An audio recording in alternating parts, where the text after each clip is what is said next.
Welcome back to a warm embrace, a soft place for the hard parts of being human. Over the last 2 weeks, we've explored modern dating and the patterns that can shape how we connect. Today, we're talking about something that seems to come up everywhere: the dreaded ick. Red flags, deal breakers.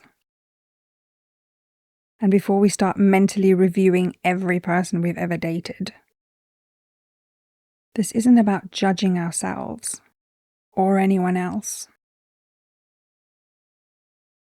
It's a gentle exploration of how we decide what feels right, what feels wrong, and what our reactions might be trying to tell us. Because not everything uncomfortable is a warning sign, and not everything familiar is safe. Sometimes someone does something small,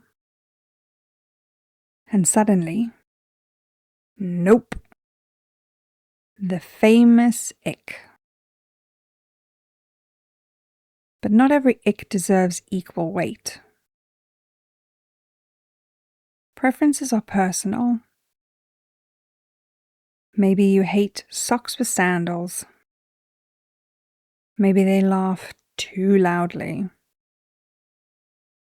And maybe they pose with fish. Preferences are allowed. They aren't moral failures. They're just preferences. Deal breakers are different. They're about alignment,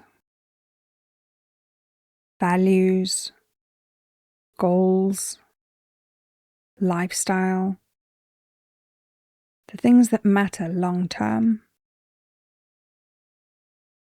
Maybe one person wants children and the other doesn't.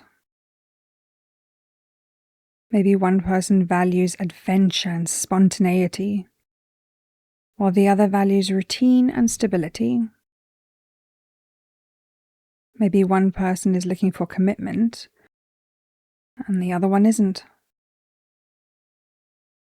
Neither person is wrong.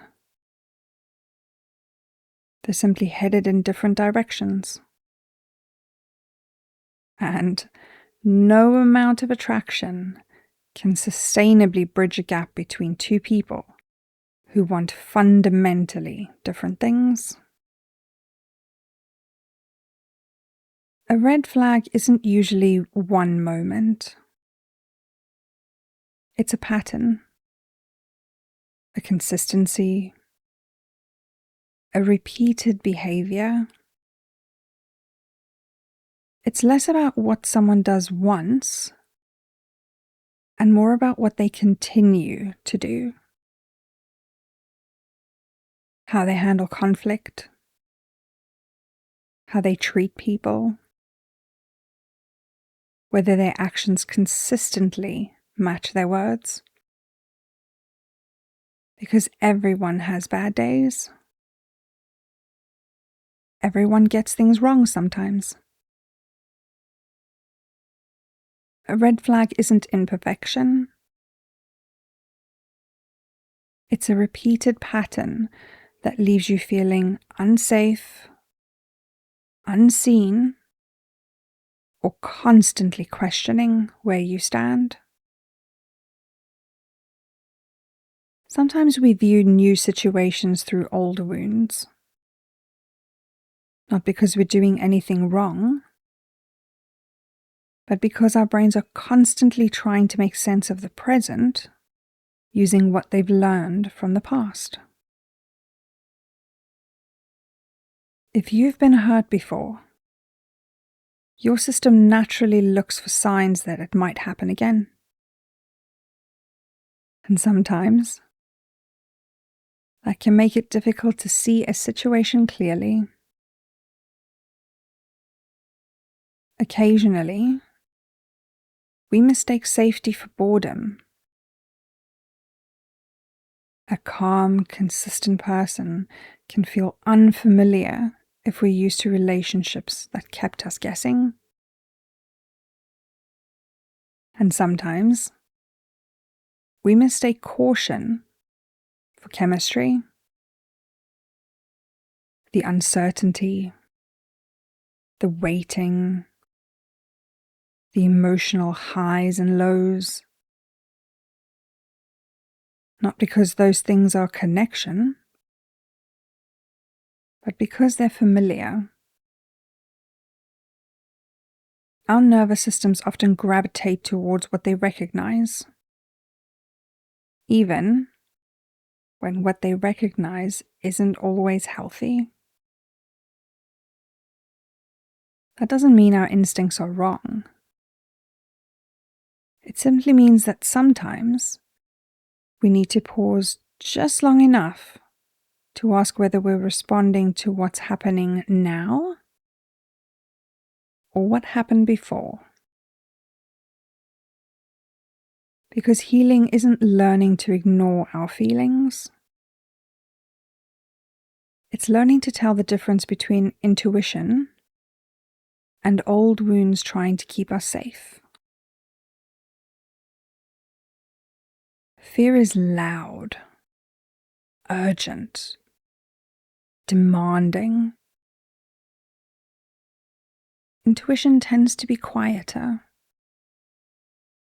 more consistent, like a gentle tap on the shoulder. Most times, it's worth turning around to see what it has to say.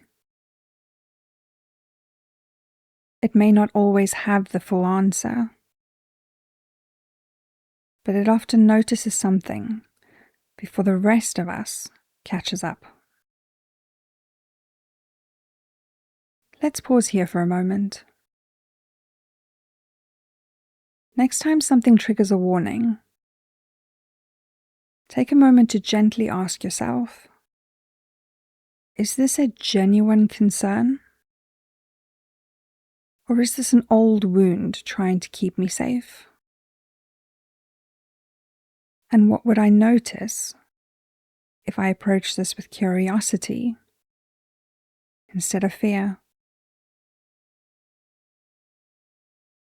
Not everything uncomfortable is danger.